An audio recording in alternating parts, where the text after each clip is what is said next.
It's blooming cold. Okay. It's -3 degrees. Yeah, it's -5 here. I don't know if it is exactly 5, but it feels like -5. Yeah, winter is here. Austerity. That's what we can talk about. I wanted to ask you what is so austere about Sankirtan? Yeah, well, if you were to take a Sankirtan devotee to a hellish planet, he would have to go to a place where anyone that spoke to him said no,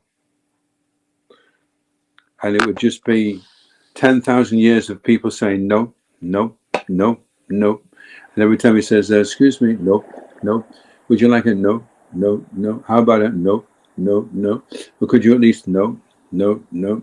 That would be because most of the time you're not going to have anyone pull a machine gun out on you on Sankirtan or try and torch you in the shopping mall. You're just going to say no. They may say get lost. If we're a little bit too aggressive and confrontational, then we could provoke like a punch. I know devotees that have been punched on Sankirtan, but it's usually because they said the wrong thing in the first place. You know, they got uptight with the guy and then they got that reaction. But generally all people are going to do is say no. So that's the big austerity. Can you? And the other interesting thing about no, the more no's don't come so much from getting the book. The book's reasonably easy to give. The no's come when it gets to the Lakshmi part. That's the austere part. If we gave all the Sankirtan devotees 20,000 free books and said just pump these out, everyone would be laughing their heads off. They'd be like, great, they couldn't wait to get out. The austere part is asking for the money. If you're just going to go out and do Hari Nam, that's not austere. If you're going to go and on Hari Nam pass out a few free books, that's not austere. But if you're going to go out and try and raise a certain amount of Lakshmi, then it becomes difficult. To reduce the austerity, you could just tell the mind, look, we're not doing Sankirtan today, we're just going to be doing Hari Nam. I'm going to be singing all day. I will be passing out a few books and asking for a few donations, but I'll mainly be singing the holy name. That's a method that works, isn't it? You taught us that when we came up to Scotland. If you chant out loud, it has an amazing effect, actually. But what you do, you create a filter. If you can keep the sound vibration up, then you'll filter through, and the people that are really not into it at all, they'll be very disgusted when they hear the sound vibration. Other people will just be, oblivious, and the few will really say, "Oh, what's that?" And they're the ones that are going to be the best, generally. You can see them down the street like giggling, and you're like, okay, this person's going to take a book. Yeah, one of the topics I'm hoping we can do the Sankirtan Festival is get all the devotees together and ask them what makes Sankirtan austere, and at what point does the austerity go away? Because if devotees like Vamsi are doing so well right now, he's pushed past the stage of it being austere, and it's almost like he's getting a glimpse of Raganuga. He so much wants to do it. He's pushed past doing it because he has to do it. Because they say you only have to do Sankirtan. Like if a devotee says, how long do I have to do Sankirtan? You only have to do Sankirtan until you want to. And then when you want to, you won't have to do it anymore. And also another interesting thing about not wanting to do it, what makes it austere is not wanting to do it. That's what makes it austere. If you want to do it, then it's not austere. It's like Krishna says, if you think of me, you'll pass over all the obstacles. But if you don't, if you act out of false ego, not hearing me, then you'll be lost. And, we all know what it feels like on Sankirtan when you feel lost. Yeah. When you feel disconnected and you're still trying to do the Sankirtan. It's very austere when you're like that. It feels very empty, like very hollow. It's a bit like the residents of Braj were running for Govardhan Hill, but Govardhan Hill wasn't so near, and they had to traverse pretty formidable territory. Pillars of rain coming down, the thickness of columns, and high and low land all looking level because there's so much water. and they're trying to run through all this to get to Krishna. So once you get that shelter, once you're under Govardhan Hill, then everything, you don't feel any cold, you don't feel any discomfort, you don't feel hungry, you don't feel thirsty, you just feel Krishna's there and everything's fine. But how long is it going to take you to get under the hill? You know, if you're just taking your time and sitting down in the puddles of water as you're doing it, you know, you may never get there. By the time the marathon's finished, you may never get there. Yeah. And it seems like the key is actually linking to the holy name, actually, like chanting whilst you're doing Sankirtan. I've certainly had experience where like the holy name's like a hot water bottle, or like even like it's pouring down with rain. I remember I was chanting, I had an umbrella on, and I had this feeling like, okay, yeah, this is, while I'm chanting, it feels like I'm under Govardhan Hill. It feels like I'm protected. Yeah. You know what I mean? But as soon as you stop chanting, and then it becomes hollow again. Yeah, so let's not forget that the goal of doing Sankirtan or the marathon isn't the money or the books. We may have those as an incentive, but the real goal is to become conscious of Krishna. If you collect £10 million and you're not conscious of Krishna, then you've missed the boat. Mm. That's the goal. That's what we're going for. I just wanted to find, there's a paragraph about austerity in Nectar of Instruction from Bhaktisiddhānta. I thought I'd read it. Oh, yeah. I can read this now. It says, in his Anuvṛtti explanation of the Upadeśāmṛta, Śrīla Bhaktisiddhānta Sarasvatī writes that our material identification creates three kinds of urges: the urge to speak, the urges or demands of the mind, and the demands of the body.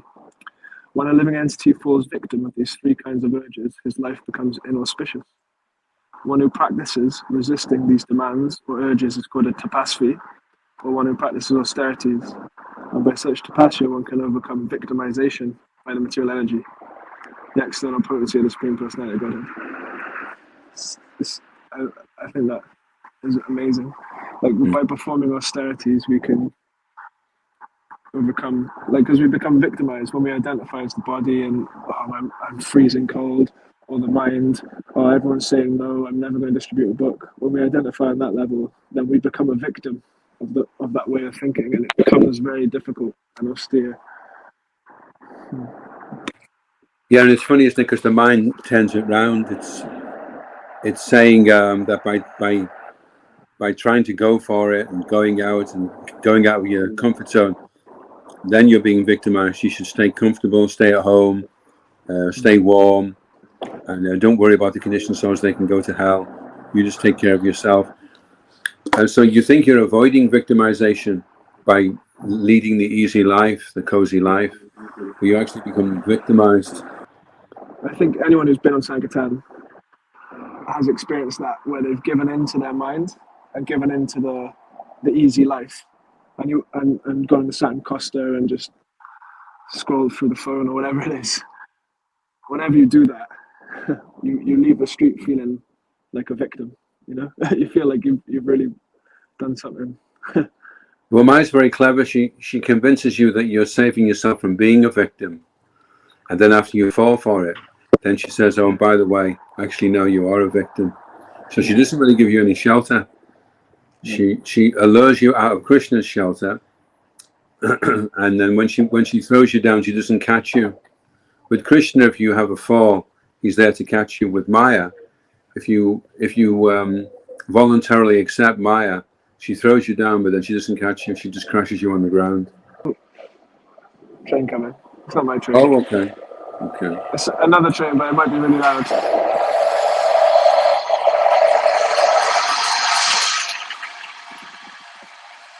Śrīla Prabhupada said that that's what the chanting should be like. He said when a car goes past, immediately it diverts the mind. So he says, similarly, when we say Krishna, it should divert the mind to Krishna. And I wonder, because so many times when we're chanting, it's like we're not even on that platform of any, like we're just chanting, we're just doing our rounds, but we're not, the mind isn't involved at all, you know? Like how much we're doing that, it seems like quite dodgy, you know? Well, generally when you chant and after the fourth round, the mind says, oh, what are we doing? So we're chanting Hare Krishna. Then after the 8th round, the mind says, do you want me to do it as well? And you're like, well, it would be a good idea. You know, it's really tough trying to chant and the mind's not being attentive. Oh, okay then. And then by the 12th round, the mind's starting to, okay, I can do this. Hare Krishna, Hare. And then by the 16th round, you're just getting warmed up. And then the beatback goes away, which is a shame. You know, you've spent those 2 hours finally getting into it. So if you can chant that bit extra after the 16 rounds, that's when the mind starts to comply and come along. So it takes a while before the mind relents and kind of reluctantly goes along and says, oh, what's all this about? And then once the mind starts to see that the chanting works, then the mind becomes interested, becomes fascinated. Yeah, the mind is the best friend and worst enemy, right? So like the mind is actually the vessel by which we connect to Krishna, isn't it? Like, well, the mind is the medium through which we experience the austerity. So if the mind is the friend, then it doesn't have to be austerity anymore. The austerity really is us becoming aware of how uncontrolled our mind is. That's really what the austerity is. Yeah. And when we actually realize that, it can be a very, like we spoke on the humility episode, it can be a very crushing experience to realize just how victimized you are becoming by your mind, you know? Yeah. It's quite because we actually like to be in ignorance of the fact that our mind is in control, because it makes us feel safe, or makes us feel like we haven't got so much work to do. But yeah, the mind is like a dog, so you may think that you're keeping the dog happy by letting it poop all around the house and just eat anything it wants. And you think, oh, the dog's going to be happy now. But then it turns out the dog's not happy at all, because it's living in a filthy place. Yeah. So you don't do the mind any favors by giving into it. In fact, the mind is upset that you've let it down by not controlling it. Isn't that weird? You'd think the mind would be your best friend if you give into its every whim. But the mind only becomes your friend when you earn its respect. So we have to train the mind like you train a dog. Yeah. And you train the dog with love as well. You know, the dog knows you're the boss, but at the same time, you're also affectionate to the dog. You know, give it a little treat every now and give it a little pat, give it a little cuddle, so the dog feels like it's appreciated. It's interesting because I was on Sankirtan the other day. People make a noise. I was on Sankirtan the other day, and I saw a woman, and she had like one of these, you know, like a gun dog, like the dogs that chase the pheasants after they've been shot. Oh yeah. So she had one of these dogs, and it was going crazy chasing after pigeons. And like I saw her, and she just stopped, and she was training the dog to stop chasing the pigeons. And I asked her, is it possible to ever train that dog to stop chasing pigeons? Because it seems so like deep into its nature. And she said, yeah, it's possible, but it takes a very long time, and you have to spend a lot of time bringing the dog under control and eventually he'll learn to overcome his nature. And I was thinking, that's exactly like us. And it's exactly like, it's like addiction. It's like you have to really train your mind. Okay, this isn't right, and the only way you can do that is if you keep hearing what is right, you know. Yeah, that's why intoxication is so bad, because intoxication compounds the problem, because we already are addicted, and then the intoxication intensifies the addiction.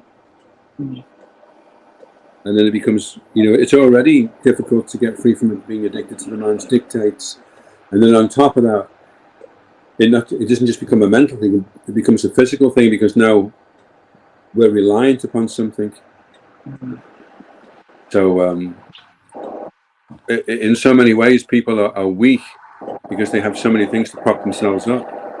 You take all those things away from them that prop them up, and they can't stand. That's why mental health is going through the roof, because people cannot stand on their own 2 feet. They've not been disciplined and trained in the education system to do that, so they can't bear the weight of reality.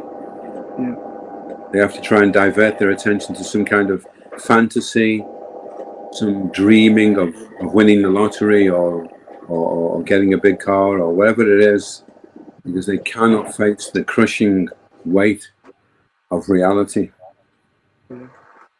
And that's Krishna calls them the regulative principles of freedom. Yeah. All of the four regulative principles, they prevent you from escaping reality. No sex, no intoxication, no gambling, no meat eating. There's no way to get away from facing reality, which is what Krishna consciousness is all about. Well, if you look in the 16th chapter, and it refers to Asuchi-vrata, it's talking about the demoniac. And Asuchi-vrata means they are sworn to unclean work. That we take a vow not to do these things, and they take a vow to do these things. Every day they have to have illicit sex, intoxication, eat meat, and gamble. And if they don't do it one day, they feel like they've let the side down. So that's sworn to unclean work. So we're Suchi-vrat, and they're Asuchi-vrat. Yeah, that 16th chapter, there was a bit of heart surgery whenever you read it. It's, at least for me, the demoniac, that's me. Oh no. Because I guess that's the state we're in, coming into Krishna consciousness. And that, we've accepted these qualities as friends. You know, we're thinking to be harsh, pride, arrogance, anger, conceit, ignorance, and harshness. We've accepted these to be like cool things. You know, if you've not got if you're not like really angry and aggressive, and it means you're weak, you know, and you want to show people you're the man. So we've taken these things as allies. This is really going to get me to go places now. No one's going to step on me. No one's going to kick sand in my face. And be proud as well. You know, gay pride. Whatever kind of pride it is, whether you're proud of being gay, or whether you're proud of not being gay, or you're proud of having 10 women a week, whatever it is, pride is the problem. Whatever you want, whatever it's pride over. It's a demoniac mentality, and it's completely the antithesis of knowledge, humility, pridelessness are the first two qualities of knowledge in the 13th chapter, and pride, arrogance are the first two qualities of demoniac nature in the 16th chapter. So you've got one extreme to the other, you know. And this is true. Like, I've really been reading that victim instruction a lot on repeat, and like it keeps saying, you know, we want to change and we feel bad about the way we've behaved. And true penance is coming to knowledge, isn't it? It's not just like saying sorry, it's actually becoming humble and like coming into knowledge. And Prabhupada mentions that to come to knowledge, there's a regulated system that you can follow. And that's a system of tapasya, a system of austerity. Yeah. And if you can practice austerity, then you can gradually bring the mind under control. Which brings us back to Sankirtan, and how Sankirtan is such a amazing way to actually kind of rectify our material misconceptions and stand face to face with the false ego. One of the most austere things about Sankirtan is not doing it. When you've done it for a long time, and then you stop doing it, and then you try and start, that makes it really austere. So if you want to reduce the austerity of Sankirtan, never stop doing Sankirtan. Do it every single day for the rest of your life, and you'll never be that austere. But once you break for a while, and then you've got to try and get back into it, that's where the austerity is, you know. That's why the marathon is good, because there's no gap in between the days. Everything's so intensified that when you start the next day, you start from where you left off the day before. And so every day you go a little higher, and a little higher, you know. And then you get to the stage where you're so empowered that every single person you stop helps. You're like Spider-Man, you just swing from one to the next, to the next, to the next. There's no gaps, you know. I've seen devotees like that when they're really on fire.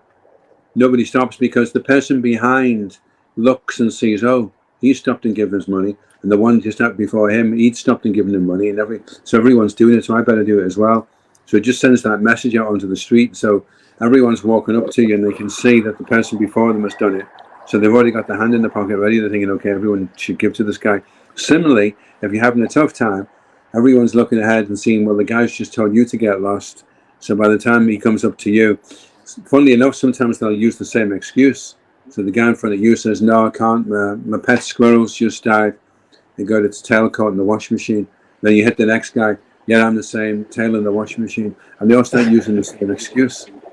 So at that point, you have to just stop and just sing Hare Krishna, sing the full mantra, and then hit someone fresh out of the blue that's not seen anybody say no to you, you know. But if you're on a roll and people are helping and they're laughing and they're enjoying it, people coming up and thinking, this must be really good. Whenever it is, people are going away really chuffed. I want some of this, you know. Yeah, it's amazing when you can get into that, like the right mood. Like there was one time I was just smiling and happy, and I had like this ability to make anyone smile that was walking past. Like there was a big roider with a pit bull, and I just like, hey, and he just started smiling like he was my childhood friend. Like it was like you begin to just embody like these qualities of Krishna, which everyone's just attracted to. You know, they're just like, yeah, okay, I'm going to get to this. Well, they say there's three parts to your personality. One is what your parents have impressed upon you. One is your real self, and one is the child. And they say the child part of your personality is the strongest aspect. So if you can relate to people with that childlike innocence, you can bring it out in them, you know, as well. I remember one time I was doing Sankirtan. I said, hello, can you help us with the eco farm? And then people were saying, what's it all about? And saying, no, you have to sing it. So they would say, what's it all about? And then I'd say, it's the eco farm where the animals don't come to any harm. And then they'd like, okay, I'll give a donation for that. Yeah, it's interesting. So you said the impressions from your parents, the real you and the child you.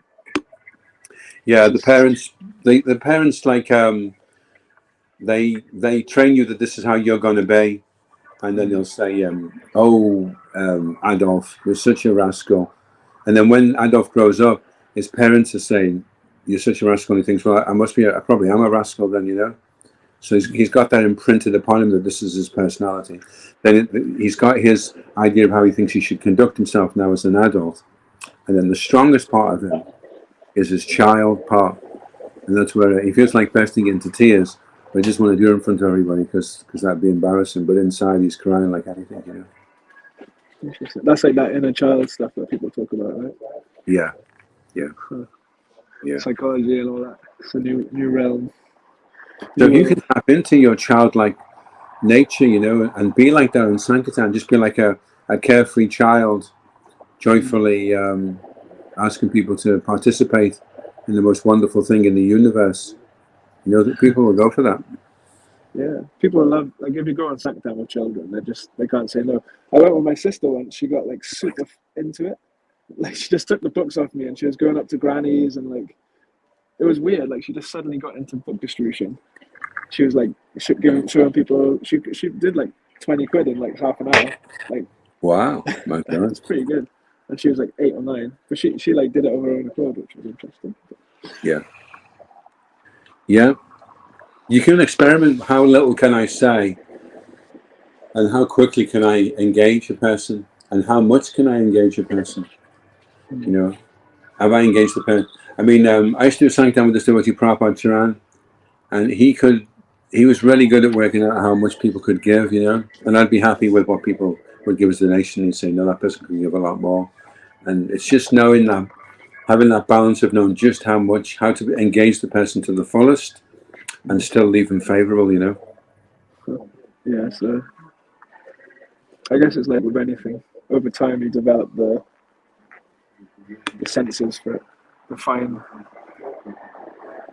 Yeah, well, I think some devotees are just really empowered to be able to do that, you know. So sometimes you have to accept also your own limitations on Sankirtan and think, okay, well, I had a preconceived idea of where I was going to be able to achieve, but it looks like I can't do that. So I'm happy that this is the best that I can do. Krishna's looking more for the endeavor than the result anyway. So we should be happy if we're trying the best we can. Yeah, we're lucky just to get to do it. That's one thing. If we just actually stop for a second and be grateful. Wait a sec. Even if you just give out one book, it's actually an honor to be out on the street. Like we've got these next instructions. We're actually giving out Upadeśāmṛta's words, you know what I mean? It's just, I can't believe it. We've also got the new Śrīla Upadeśāmṛta. I'd be interested to see what people make of the nectar instruction when they get it home. Because they must, once they get past the first few verses, they must be really wondering what's going on, you know? Yeah. Well, when I first got it, I got really offended and slammed it shut and put it down. I was like, this is ridiculous. It's like it felt like an attack, you know? But one of the boys who's just got initiated, he's from the valleys, he's like 50, works in the factory. His name's Badarayan. That was his first book. And he read it and he was like, yeah, this is the absolute truth. I love it. Like, oh, this is exactly what I've been looking for. You know, so it does work. Like, it is a need. Yeah. It's to be distributed. It's generally not the person who's getting the book that's going to read it. It's passed down the line, goes into somebody else's hands, you know. So it's amazing, isn't it, to think that those books have got a predetermined target, and we're just handing them out, letting them go where they need to go, you know. Delivering the mail. Yeah. And Prabhupada called it poison. He said the book poison has entered the blood of society now. Now there is no turning back. Nice. These are nice. I've just painted that on. Someone asked me to commission a painting for them, and they really liked the Mahavishnu. When I first joined, I really liked it. It reminded me of my girlfriend. So I painted that one. Whoa, it's big. That's cool, huh? Oh, here you go. Look, my train's here. Okay. Nice to talk with you. Yes, Keep well. Thanks for everything. Keep up the good work. Enjoy the marathon, Haribo. Haribo.